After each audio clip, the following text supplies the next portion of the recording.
자, 여러분 안녕하십니까? 요즘 인사로 안녕하십니까? 라고 이렇게 하는 것조차 상당히 좀 부담이 듭니다. 부담스럽습니다. 아무튼 여러분, 보수 애국민은 오세훈에게 또 한 번 속았습니다. 저는 원래부터 오세훈이라고 하는 이 인물을 믿지 않았습니다. 그래서 오래전부터 페이북글에도 그런 내용을 올렸습니다. 작금하고 있는 오세훈의 행태가 바로 이를 잘 증명해주고 있지 않습니까? 취임 2달이 넘은 상황에서 그가 한 일은 전무하다고 해야 할 것 같습니다. 업적은커녕 오히려 겁에 질려서 좌쪽으로부터 놀림을 당하고 있는 그런 실정입니다. 김어준 뉴스공장 출연 안 하냐 질문에 오세훈이 뭐라고 답했는지 여러분 아십니까? 교통방송 김어준의 뉴스공장에 대해 정치적으로 편향된 진행자가 있는 편향된 프로그램이라고 평가한다. 참 말 어렵게 하네요. 말 어렵게. 정직한 사람은 그 말하는 게 좀 일목요연해야 합니다. 그렇다 아니다 딱딱 끊어서 말이죠. 아무튼 오세훈은 여태껏 김어준 교통방송 업무보고도 받지 않고 있다고 했습니다. 이거 뭐 하는 짓이죠? 7월 2일 서울시의 시정질문에서 김어준의 교통방송 업무보고를 받지 않는 이유가 무엇이냐는 질문을 받고 어떻게 대답했습니까? 이렇게 답했습니다. 교통방송뿐 아니라 대다수 투자 출연 기관 업무보고를 못 받았다고 말했습니다.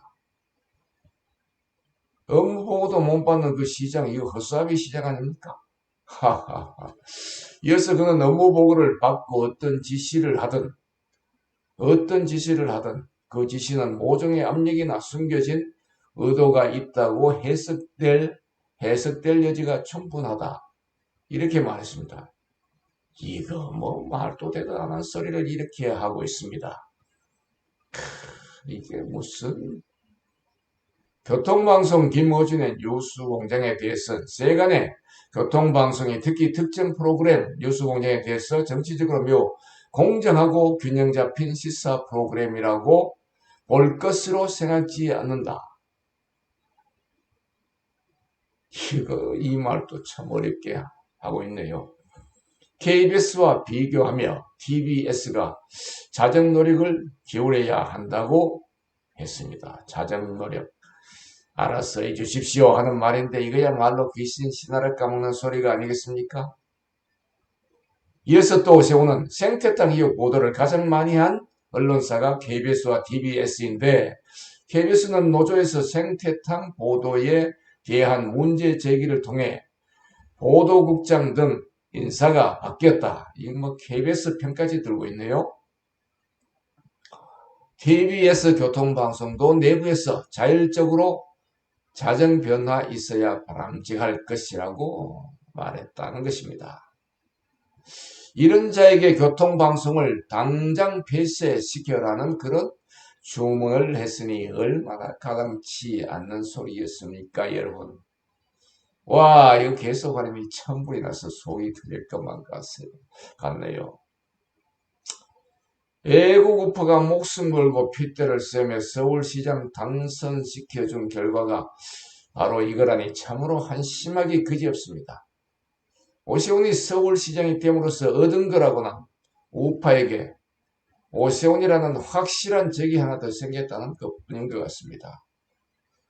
취임 2달이 지났음에도 세월호 천막은 그대로 너덜대고 있고 박원순 이후에 저들이 벌려놓은 흉물스런 공사도 막지 못하고 여러분 오세훈이 서울시장 후보자로서 무슨 공약을 했는지 아십니까? 전임시장 박원순이 남긴 유산 상당수를 수정하거나 폐지하겠다고 공언했었죠. 구체적으로 말씀드리면 전임시장 정책 223개에 대한 계속 추진 수정 보완 보류 폐지 여부에 대해 171개 그러니까 75%를 폐지 또는 수정하겠다고 밝혔습니다. 다시 말해서 박원순 유산 10개 중 6개는 손보고 1개는 없애겠다고 한 셈이었습니다. 오세훈의 이런 말에 애국우파는 정말로 흥분해서 열렬한 지지를 보냈습니다. 박원순이 저질러 놓은 역점사업 대부분이 정리 절차를 밟게 될 운명에 처했다고 말입니다. 자, 오세훈은 민변 출신입니다. 박원순도 마찬가지입니다. 여러분, 민변이라고 하면 민주사회를 위한 변호사 모임이란 뜻이죠. 여러분, 오늘날 민주가 붙으면 모조리 가짜라는 걸 잘 아시죠? 대표적인 게 민주당과 민주노총 아닙니까? 오세훈이 서울시민이 당선시켜준 시장 자리를 독단적으로 주민투표에 붙여 민변동지 박원순에게 물려준 것도 사실은 자기들끼리의 야학거리가 아니었나 하는 생각까지 들게 됩니다. 또한 2019년 한나라당 대표 선출 과정에서 황교안이 당대표가 된 것도 그렇지만 태극 집회가 오랫동안 계속되고 있는 상황에서 한 번도 낯짝을 내민 적이 없는 오세훈이 김진태보다 더 많은 표를 얻은 것도 이해할 수가 없는 일이었습니다. 애국우파가 오세훈에게 속아서 그랬던 것일까요? 아니면 그건 역시 부정선거였던 것일까요? 아무튼 애국우파의 분노는 오세훈을 처단해야 한다고 하는 그런 지경에까지 이르고 있습니다. 자, 여러분 항상 건강하시기를 기원합니다. 아라몰라TV 배진용이었습니다.